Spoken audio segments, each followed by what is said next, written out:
Olá, meninas e meninos, voltei com mais um vídeo para vocês. E no vídeo de hoje, assim como vocês viram aí no título, eu vou falar um pouquinho sobre o que descobrimos que o nosso príncipe tem. Essa descoberta foi feita ano passado, no mês de julho, mas estou gravando só agora para vocês e falando mais sobre esse assunto agora para vocês, porque deu para a gente entender e trabalhar com ele de acordo com as necessidades dele. Então, sem mais delongas, vamos lá começar esse vídeo para não ficar muito comprido e bora lá! Para quem não sabe, eu tenho dois filhos, uma menina e um menino. Minha menina tem 10 anos e o meu menino acabou de fazer 6 anos. Pois bem, todo o desenvolvimento dele foi normal, assim como os médicos nos disseram, mas tudo mudou quando ele fez 1 ano e eu vou explicar para vocês agora. Ele nasceu em 2019, na época onde o mundo inteiro parou, onde muitas pessoas ficaram doentes. Então, as escolas fecharam, tudo fechou e ele não foi para a creche, assim como a irmã dele foi, quando ela era mais nova, ela foi para uma creche que era perto da nossa antiga casa. Então, por esse motivo, fomos incentivando ele em casa, fazendo o que estava sobre nosso alcance, ensinando a mais velha, ensinando os meus sobrinhos e ensinando o nosso príncipe a se desenvolver. Mas, claro, a gente sabe que não é o suficiente, que o suficiente seria uma escola, um local, mas tínhamos que nos adaptar às coisas que tínhamos naquele momento. Então, por esse motivo, demorou para a gente colocar ele numa escola. Então, quando tudo foi liberado, onde já estava podendo ir às escolas, já estava tudo mais controlado, então procuramos uma escola mais próxima da nossa casa e encontramos. E matriculamos ele nessa escola. Ele já entrou na escola na fase 4 e as crianças que estavam lá já estavam há um tempinho a mais, desde quando abriu a escola, para as crianças poderem ir e os pais tinham que trabalhar, então já levaram as crianças para a escola. A gente demorou um pouquinho, até mesmo porque estávamos com muito medo e muito receio do que poderia acontecer. Então, seguramos ele e fomos na escola para poder matricular ele depois de ter passado o burburinho. Eu não me lembro ao certo o ano em que ele começou na escola, mas se eu achar, eu ponho aqui do ladinho para vocês. Mas, chegando lá, assim que ele chegou na escola, no primeiro dia de aula dele, a professora dele já me chamou e falou: "Olha, mãe, é o seguinte, as crianças que estão aqui já começaram o ano, todas foram desfraldadas e só falta ele ter o desfraude. Então, vamos fazer o desfraude dele em casa?" Eu falei: "Tá ok. Vamos fazer o desfraude dele em casa." Fizemos o desfraude dele em casa e foi tudo tranquilo. Foi tudo bem tranquilo o desfraude dele. É claro que teve alguns probleminhas no meio do caminho, mas nada assim de extraordinário. Foi tudo conforme eu imaginava que seria. Daí, nesse mesmo ano, ela falou pra gente colocar ele numa fono por conta do atraso na fala dele que estava muito grande em relação a outras crianças. Então, fomos atrás de uma fono e colocamos ele no mesmo ano na fono. Mas o ano já estava quase acabando e ela falou: "Olha, vamos ir observando o desenvolvimento dele indo na fono." Eu falei: "Ok." Acabou o ano, fomos para o ano seguinte, ele foi para a fase 5 e nessa fase 5 a gente teve alguns problemas em relação à professora, porque a professora, ela não tinha muita paciência com as crianças, de voz dela era mais alto, a sala fazia muito eco e as crianças ficavam meio assim. A professora, ela não tinha tanta paciência assim para lidar com muitas crianças. É claro, ela é professora naquela escola há muito tempo, mas tem crianças e crianças. Não é só o meu filho, tá, que eu tô falando. Com outras crianças também ela tinha algumas dificuldades. As crianças tinham dificuldades em aprender com ela na sala de aula por conta do jeito dela ensinar, que era completamente diferente do que as crianças já haviam sido acostumadas com a antiga professora. E ela Toda vez que dava atividade para ele não queria fazer, ela não incentivava ele a fazer. Ela simplesmente, não quer fazer, então tá. Aí ela escrevia na folhinha algumas anotações. E eu tenho esse caderno com as anotações. Eu não vou expor aqui, até mesmo porque não tem necessidade. Mas, basicamente, todas as anotações dela estava escrito para procurar um neuropediatra. Procurar um neuropediatra com urgência. Se recusou a fazer, procurar um neuropediatra. Ficamos nesse impasse de o que está acontecendo, por que procurar um neuropediatra. Conversamos com a fono dele e ela falou pra gente, olha, é bom procurar sim um neuropediatra para poder fazer uma avaliação melhor com ele, para a gente entender e saber como trabalhar com ele.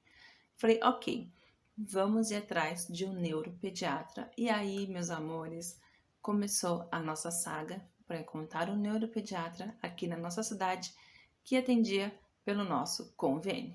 Na nossa cidade só tem uma neuropediatra e ela não atende o nosso convênio, mas o valor que ela cobra é muito alto mesmo, gente. E a gente na época não estava conseguindo pagar. E a gente, na época em que a fono falou pra gente procurar um neuropediatra, a gente não estava conseguindo pagar, né, uma neuropediatra com o valor em que essa neuropediatra estava atendendo.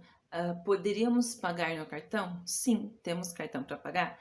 Temos, mas ela não aceita cartão. Ela só aceita o valor em real, não aceita parcelado ou passar no cartão. Então, fomos procurar pelo convênio e no convênio aqui na nossa cidade não tem neuropediatra. Marcamos consulta com 2 neurologistas que não sabíamos que eles eram neurologista até a gente pegar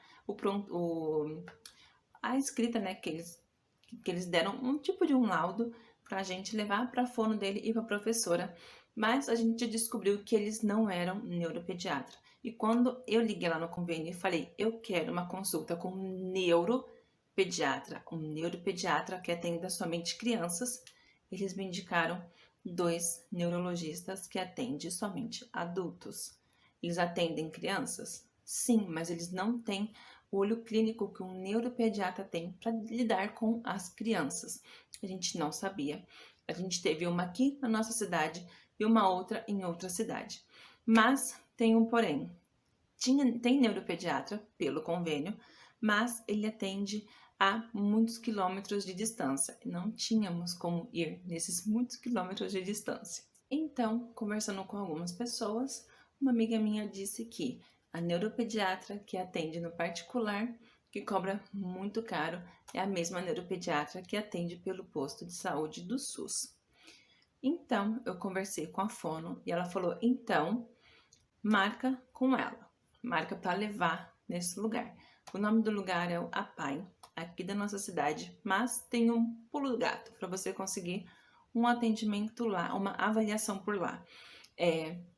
Você tem que passar num posto de saúde do SUS para conseguir ter acesso a uma guia médica pelo SUS e levar lá no APAI. Mas estava em uma demora muito grande. Uma demora de 1 ano a 1 ano e meio. A do nosso príncipe levou 1 ano a demora para conseguir passar ele com a neuropediatra que atende lá. Então, conseguimos marcar uma consulta pelo SUS. O médico atendeu a gente super mal. Enfim, não vem em questão agora. Mas conseguimos a guia para poder passar ele na neuropediatra. Levamos no APAI e ficamos com a guia com a gente e levamos para o APAI também uma guia para poder agilizar o processo lá. Por quê? O posto tinha que encaminhar, levar todas as guias para os lugares onde tinha neuropediatra. Podia demorar para eles fazerem isso. Eles tinham uma grande quantidade para poder levar e demorava para eles fazerem isso. Então, achamos melhor pegar a nossa que estava com a gente e levar lá no APAI para colocar já na lista de espera. E a espera demorou 1 ano e a consulta com a neuropediatra demorou 10 minutos. Então, demorou menos de 10 minutos a avaliação com a neuropediatra. Mas antes de passar com a neuropediatra, a gente passou com, eu passei, né, no caso, com ele, com a psicóloga deles e com a fono deles, e fez também uma pré-avaliação sobre como é que era ele em casa, como é que era ele na escola, tudo isso para chegar e passar com a neuropediatra que deu o laudo que ele tem o transtorno do espectro autista, ou como os muitos dizem, é o TEA ou TEA. Não sei como vocês falam aí na sua cidade, mas que ela não ia me dar o nível dele, porque ela não fazia isso. Eu sei que ela faz, mas elas não quiseram me dar esse nível para mim já poder ir atrás de fazer algumas coisas para ele. Mas, enfim. Eu com o documento em mãos, eu fui, levei para a professora, levei o laudo para a escola. Eu peguei uma cópia, né? Tirei uma cópia para a professora, uma cópia para deixar na escola e uma cópia para a moça que fazia o atendimento dele na escola, que é de recursos. Ela é muito gente boa, gostava muito dela. E ela atendia ele na escola dele e era muito bom. Então, todas elas tinham um laudo. E nesse meio tempo, a fono dele parou de atender pelo convênio e a gente ficou um tempinho sem passar numa fono. E depois de um tempo com o laudo dele em mãos, entramos em contato com o convênio dele e eles arrumaram uma bem rápido para poder ele estar passando. Então ele já voltou a passar com uma fono, está passando com fono e está passando com a TO. Não está passando com a psicóloga porque não tinha o horário na agenda dela. Uma das grandes perguntas que me fazem é: nossa, como você não descobriu isso antes? Como você não descobriu isso desde o começo? O nosso príncipe, ele não demonstrou nada que fosse de algo que a gente já conhecia. Eu estudei numa escola onde tinha crianças com autismo e elas tinham algumas características e coisas que eu sei também que tem algumas características, vendo alguns filmes, algumas coisas onde tinha crianças, pessoas com autismo e ele não se encaixava exatamente naquilo que estava passando, naquilo que eu estava vendo. Depois, como a gente descobriu que tem vários níveis, a gente viu que ele tem uma coisa ou outra.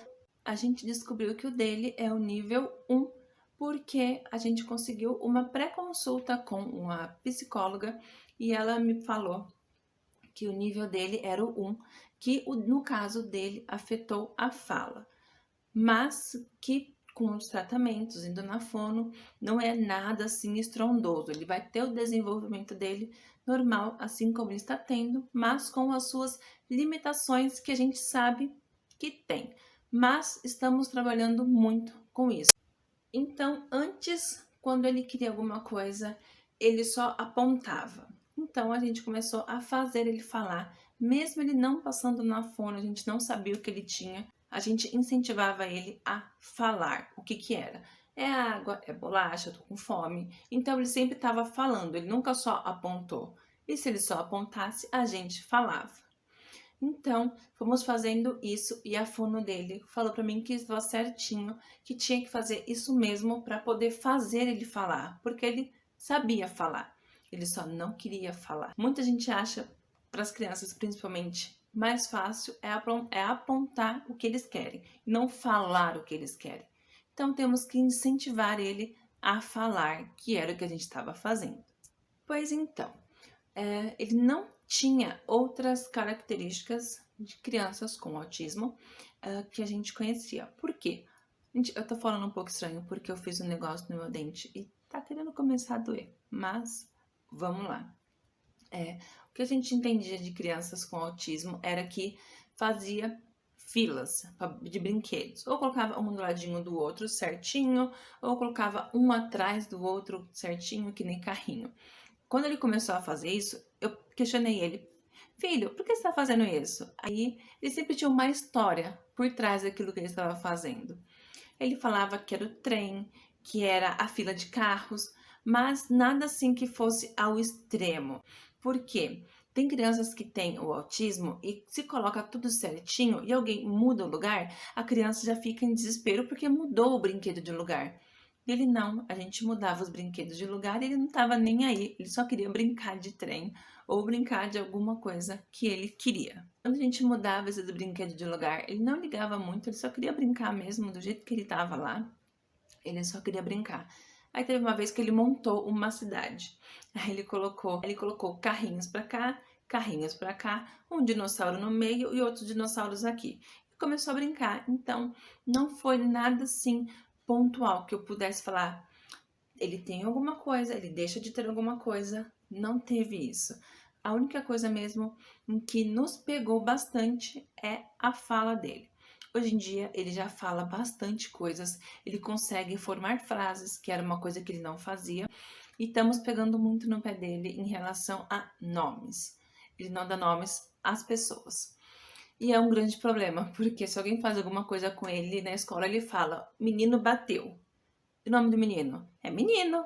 Mas e o nome? Menino. E outra pergunta que muita gente faz é: o que mudou em casa com ele? O que mudou de tratar ele? E quando, quando eu falo para a pessoa que nada mudou, assim, nada mudou drasticamente. A gente trata ele como a gente sempre vem tratando ele, como a gente vem tratando a irmã dele. Então, não mudou nada. A única coisa que a gente faz é chamar ele para olhar para a gente e explicar, olhando para ele, o que a gente está querendo naquele momento. Mas não é nada que faça, nossa, mudou drasticamente. Pelo menos a gente em casa não mudou com ele e ele também não sentiu essa diferença de tratamento. É claro que a gente toma muito cuidado com o que a gente vai falar com ele, mas esse cuidado a gente também teve com a nossa filha, então não é nada assim fora do normal, dos cuidados que a gente tem com ele. Mas a gente sempre fica de olho e conversa bastante com ele, que nem ele. Ele tem um monte de carrinho, ele tem um monte de brinquedo. E se ele espalha, ele sabe que se ele espalha, ele vai guardar. Se ele não guarda naquele momento que espalhou, vai ficar ali e ele vai guardar, tá? Porque é dele. É que nem eu faço. Ela fazia isso também quando ela era mais nova e ela arrumava. E ela que arrumava os brinquedos dela. Então, a mesma coisa que a gente fazia com ela, a gente faz com ele. Então é isso. Eu espero muito que vocês tenham gostado do vídeo. Qualquer dúvida que vocês tiverem, coloque aqui embaixo que eu posso responder para vocês. E se eu não souber, eu procuro um jeito de descobrir e falar aqui para vocês também. E olha, se prepara que em breve eu vou gravar para vocês os primeiros dias de aula, que no meu caso foi uma loucura, mas isso é assunto para os próximos vídeos. Então é isso, não se esqueçam de clicar no gostei, se inscrever no canal e ativar todos os sininhos para não perder todos os vídeos e as notificações que vão chegar por aí. Tem muita novidade, muita coisa legal para chegar por aí. E é isso. Não esqueçam, comentem aí o que vocês acharam, o que mais vocês querem saber, quais é as dúvidas de vocês. Eu posso gravar um vídeo mais detalhado com mais coisas, mas aí vocês me dizem se vocês querem, ok? Então é isso, um super beijo e até o próximo vídeo. E não se esqueçam, clica no gostei, se inscreva no canal e ative o sininho. E até mais, tchau!